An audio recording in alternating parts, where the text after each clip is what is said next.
హాయర్స్ welcome to our channel. Meerpet Gurumurthy తన భార్యను ముక్కలు ముక్కలుగా నరికి చంపిన ఘటనలో మనం చూసాం. అది ఎప్పటినుంచో కూడా ఎన్నో విషయాలు సంచలన విషయాలు బయటపడడం, రోజు రోజుగా బయటపడడం, ఇప్పుడు రిమాండ్ కూడా తరలించేశారు. అసలు ఇంత క్రూరంగా ఏ విధంగా చేస్తారు? ఈవెన్ పోలీసులు కూడా ప్రెస్ మీట్ పెట్టినప్పుడు వాళ్ళు కూడా షాక్ అయిపోయారు. అసలు ఈ ఇన్సిడెంట్‌లో ఏం జరిగింది? మరి గురుమూర్తి అసలు సైకాలజికల్ తన మైండ్ ఏ విధంగా ఉంది? ఇటువంటి ఘటనలు ఎందుకు చోటు చేసుకుంటాయి? ఇప్పుడు ఇదే అంశం మీద డిస్కస్ చేయడానికి ప్రెజెంట్ మనతో పాటు సీనియర్ పోలీస్ ఆఫీసర్ రెడ్డన్న గారు ఉన్నారు. వారితో డిస్కస్ చేసి తెలుసుకుందాం. సార్ నమస్కారం సార్. నమస్కారం. సార్ గురుమూర్తి అనే ఒక పర్సన్ అంటే ఎక్స్ ఆర్మీ ఆఫీసర్ 15 సంవత్సరాలైన ఆర్మీ ఆఫీసర్‌లో ఉన్నారు. తన భార్యని ముక్కలు ముక్కలుగా అతి క్రూరంగా చంపిన ఘటన మనం చూసాం సార్. పోలీసులు కూడా షాక్ అయిపోయారు. అసలు ఎలా చేశారని కూడా మేము అవాక్కయిపోయామని కూడా వాళ్ళు ప్రెస్ మీట్ పెట్టి చూస్తున్నాం. ఈ కేస్ పైన మీరు ఏ విధంగా చూస్తారు సార్ దీన్ని? ఇది నా అభిప్రాయంలో హ్మ్. ఈ గురుమూర్తి అనే ఎక్స్ మిలిటరీ పర్సన్ డెఫినిట్‌గా పిచ్చోడై ఉంటాడు. లేకపోతే వాడేదో ఇప్పుడు అంటే ఇన్వెస్టిగేషన్ ఆఫీసర్‌కి పూర్తిగా వివరాలు తెలిసి ఉంటాయి. మనమేదో పేపర్‌లలో, టీవీలలో చూసి చదువుకొని ఇదే కాబట్టి మనం నాకు తెలిసిందేమిటంటే ఈ గురుమూర్తి అనే వ్యక్తి వేరే అమ్మాయితోనో, ఎవరితోనో ఇల్లీగల్ అఫైర్ ఉంది. హ్మ్. సో, ఆ అమ్మాయిని పెళ్లి చేసుకోవాలనేటువంటి ఉద్దేశ్యంతో తన కట్టుకున్న భార్యని దాదాపు 8, 10 ఏళ్ళు వయసున్న కుమార్తె ఉంది. 13 సంవత్సరాల దాకా పెళ్ళయి ఉంది. ఒక కుమారుడు ఉన్నాడు. ఇటువంటి పరిస్థితుల్లో ఆహ్, త అమ్మ భార్యని కొట్టి చంపి ఆ! ఆ చంపిన దాన్ని ఏ విధంగా ఆనవాళ్ళు లేకుండా చేయాలని చెప్పి ఇది హైయెస్ట్ డేంజరస్ వెపన్ ఈ స్మార్ట్ ఫోన్.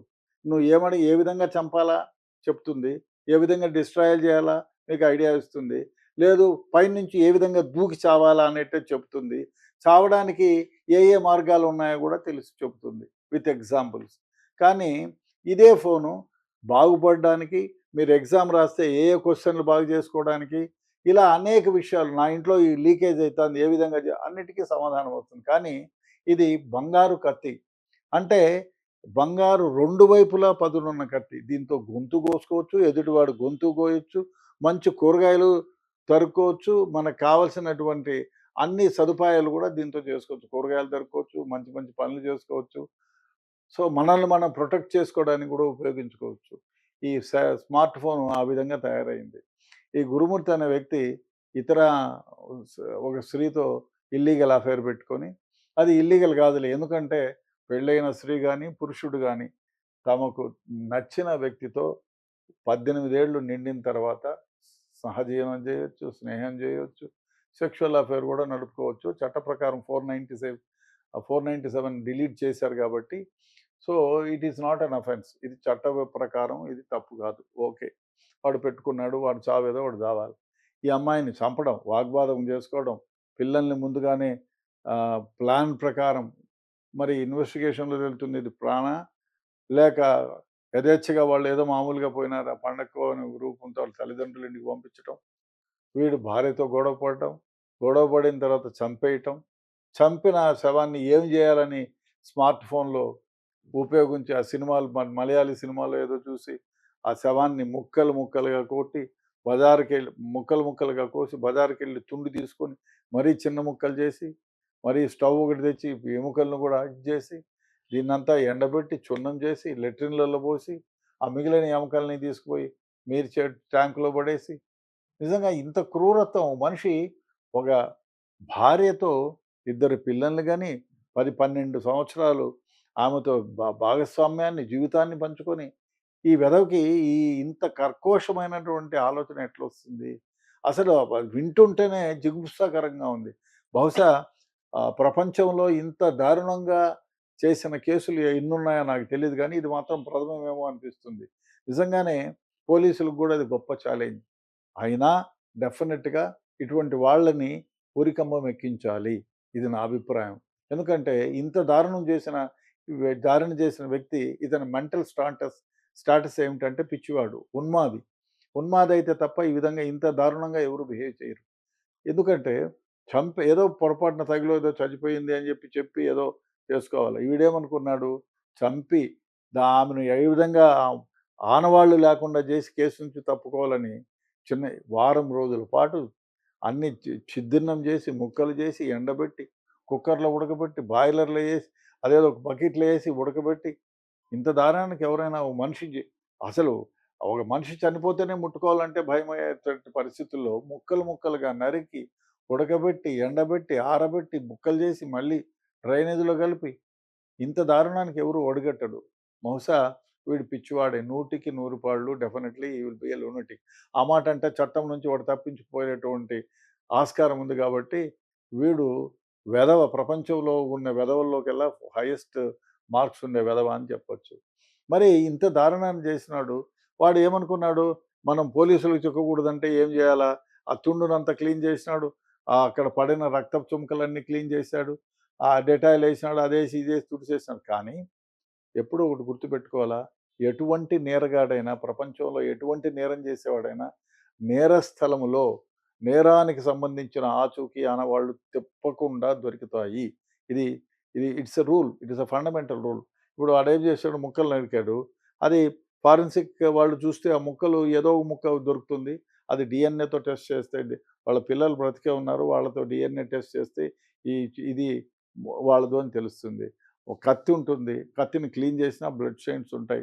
వీడు బ్లడ్ అంతా తుడిచేసిన వ్యవహారం ఉంటుంది. ఆ తుడిచిన ఏదో ఒకటి బట్టో, గిట్టో వాడిని చంపేటప్పుడు లేతే వాడి ముక్కలు కొట్టేటప్పుడు ఆ రక్తపు ఆనవాళ్ళు ఎంత కడిగినా పోకుండా ఉండేటివి ఉంటాయి. ఇప్పుడు కింద రక్తం పడిన తర్వాత తుడిచేసినవి ఉంటాయి. ఇవన్నీ ఫారెన్సిక్ ఎక్స్‌పర్ట్స్ నెమ్మదిగా, నిజాయితీగా, శుభ్రంగా దాన్ని క్షుణ్ణంగా ఎగ్జామిన్ చేస్తే ఈ నేరానికి సంబంధించినటువంటి అనేక ఆనవాళ్ళు దొరుకుతాయి.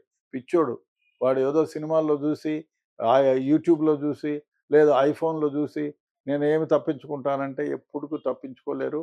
డెఫినిట్‌గా పోలీసులు కూడా ఇదొక ఛాలెంజ్‌గా తీసుకొని దీన్ని ఎగ్జామిన్ చేసి, శుభ్రంగా ఎవిడెన్స్ అంతా కలెక్ట్ చేసి, జ్యుడిషియరీకి సమర్పించి, ఇది ఏదైనా స్పీడ్ ట్రాక్ కోర్ట్‌లో పెట్టి, ఇతనికి దాదాపు ఒక 6 నెలల లోపలనే ఉరిశిక్ష వచ్చేటట్టు చేయగలిగితే, నిజంగానే ఇటువంటి ఆలోచన వేరే వాళ్ళకొచ్చినా ఈ ఉరిశిక్ష అనేది చూసి వాళ్ళకు అమ్మో! ఈ వద్దు, మనకి ఈ జీవితమే వద్దు. ఇటువంటి వెధవ పని ఆలోచనే తప్పు అనేటువంటి దాని నుంచి ఆలోచన తప్పు అనేటట్టు చేయగలగాలి. పోలీసులకి ఇది డెఫినిట్‌గా ఛాలెంజ్. ఎఫ్ఎస్ఎల్ డిపార్ట్మెంట్‌కి కూడా ఇది ఛాలెంజ్. డెఫినిట్‌గా వాళ్ళు అన్ని విధాల అన్ని ఎవిడెన్సెస్ సేకరించి సీసీ ఫుటేజ్‌లు గానివ్వండి, వాయిస్ రికార్డింగ్స్ కానీ, వీడికి ఆ అమ్మాయికి ఉన్న ఇల్లీగల్ అఫైర్స్ గానీ, వీడు వేరే వాళ్ళ ముందర మాట్లాడిన మాటలు గానీ, ఇవన్నీ సైంటిఫిక్ వే ఆఫ్ ఇన్వెస్టిగేషన్. ఆహ్, య అది గాకుండా వీడు మాట్లాడిన మాటలు ఎవ్రీథింగ్ అన్నీ రికార్డ్ చేసి, అవన్నీ తీసుకొనొచ్చి కోర్ట్‌లో ఫైల్ చేసి, ఛార్జ్ షీట్ వేసి, వీడిని త్వరితగతిగా ఉరికంబం ఎక్కించాలా? అది ఈ విధంగా జరిగి, ఇది ప్రపంచానికి ఎలక్ట్రానిక్ మీడియా, ప్రింట్ మీడియా చాటాలి. వీడు ఎన్నో విధాలుగా యాసిడ్‌లేసి, అదేసి, ఇదేసి క్లీన్ చేసి, ఎవిడెన్స్ లేకుండా క్లీన్ చేయాలనుకున్నా కూడా దొరికినాడు, ఉరికంబం ఎక్కినాడు అంటే, ఇంకోటి ఇటువంటి ఆలోచన రావడానికి కూడా భయపడతారు కాబట్టి, డెఫినిట్‌గా పోలీసు వారికి ఒకటే విజ్ఞప్తి. నేను కూడా డిపార్ట్మెంట్‌లో దాదాపు 40 సంవత్సరాలు పనిచేశాను. డెఫినిట్‌గా ఇటువంటి కేసుని ఛాలెంజ్‌గా తీసుకోండి. ఏ ఎవిడెన్స్‌ను వదలకండి.